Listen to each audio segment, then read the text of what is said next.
Hello everybody and welcome back to my channel. If you're watching this video, that means someone in your life has recently told you that they are a Therian. You probably have a lot of questions, so this video will hopefully answer most of them, as well as provide some education onto what a Therian is and how to best support the Therian in your life. So first of all, what is a Therian? Well, when you Google the definition, something like someone who non-physically identifies as an animal is usually what shows up. Now, I don't really define things in that way. I usually find that description confusing. So here's how I like to define it. See, typically, when you think about yourself on the inside and who you are as a person, you generally view yourself in your head as your physical body. You view yourself as how you are physically. Now, not everyone views themselves that way, and Therians view themselves as an animal on the inside. Now, this does not mean we believe we are this animal. It just means when we view ourselves internally. So our internal sense of self and who we are as a person. Basically, it just means that there's an animal representing you rather than your physical body. So when a Therian thinks about themselves, they usually think about their stereotype, which is to say, the animal that they identify as. So basically, when I think about myself on the inside, I more so think wolf rather than person. And sometimes I even visualize myself as a wolf rather than a person. Now, this may sound very bizarre for someone who has never heard of Therians or has no idea about any of this, but just be sure it's nothing dangerous. There is no not safe for work part about being a Therian. It is just who you are. It's a way of identifying. Now, how someone identifies as an animal rather than a person can vary depending on the Therian. Some people have a more spiritual aspect about like past lives or swap souls, but not all Therians believe this. See, every Therian's experience with how they are a Therian and what their stereotype is completely different. No two Therians have the exact same experience. Now, there are many things that you can do as a Therian to express your therianthropy, but are not required to be a Therian. The only thing required to be a Therian is that you identify as an animal on the inside and not a person. That's literally it.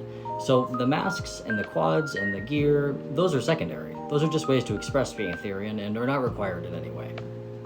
See, I wear this mask because I like making masks and I think they're cool. This mask actually doesn't even represent my stereotype on the inside. But masks are a huge part of the Therian community, at least online. But most Therians don't wear them. See, not everyone can afford a mask or be able to make one themselves. And also, they're just a way to kind of look cool and show off your artistic talent. They really are not part of being a Therian at all. The same thing goes for quadropics, which is to say running on all fours rather than on two legs. That is a fun sport and activity that can make a lot of Therians feel like really in tune to their stereotype. However, that is also not a requirement to be a Therian, and actually I don't even do quads because I physically am incapable, so not all Therians do quads, and that is not a part of being a Therian. It is just a way to express it. It's a way to show off your stereotype and feel more in tune to it. So now that you know what a Therian is, what is the best way to support the Therian in your life? The most important thing to do is listen. You need to listen to everything that this Therian in your life is telling you about their experiences and about how they feel. See, like I said earlier, no two Therians are exactly the same, and no two Therians' experiences are either. So in order to know how to best support the Therian in your life, you need to ask them. Some general advice I'd give is to try to get into nature with them and to be more connected outdoors. Or even if you can't get outdoors, kind of do something together where you can express their therianthropy, such as making masks together.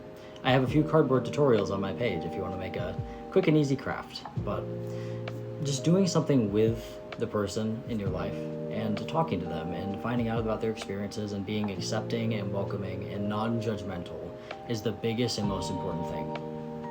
See, being a Therian is a deeply personal experience, and it's very, very touching that someone would tell you that they are a Therian. It means that they trust you a lot, and they want you to be in their life. Therefore, you should treat them with respect and kindness, and never ever judge them for anything they say about their therianthropy. If it's concerning or sounds dangerous, that's where you can kind of bring in a bit of like, oh no, like, are you okay? But other than that, most parts about being a Therian are actually not that complicated. If you liked this video or got some good information out of it, make sure to like and subscribe and comment below any other questions that you may have. Thank you so much for watching, and good luck to all of you.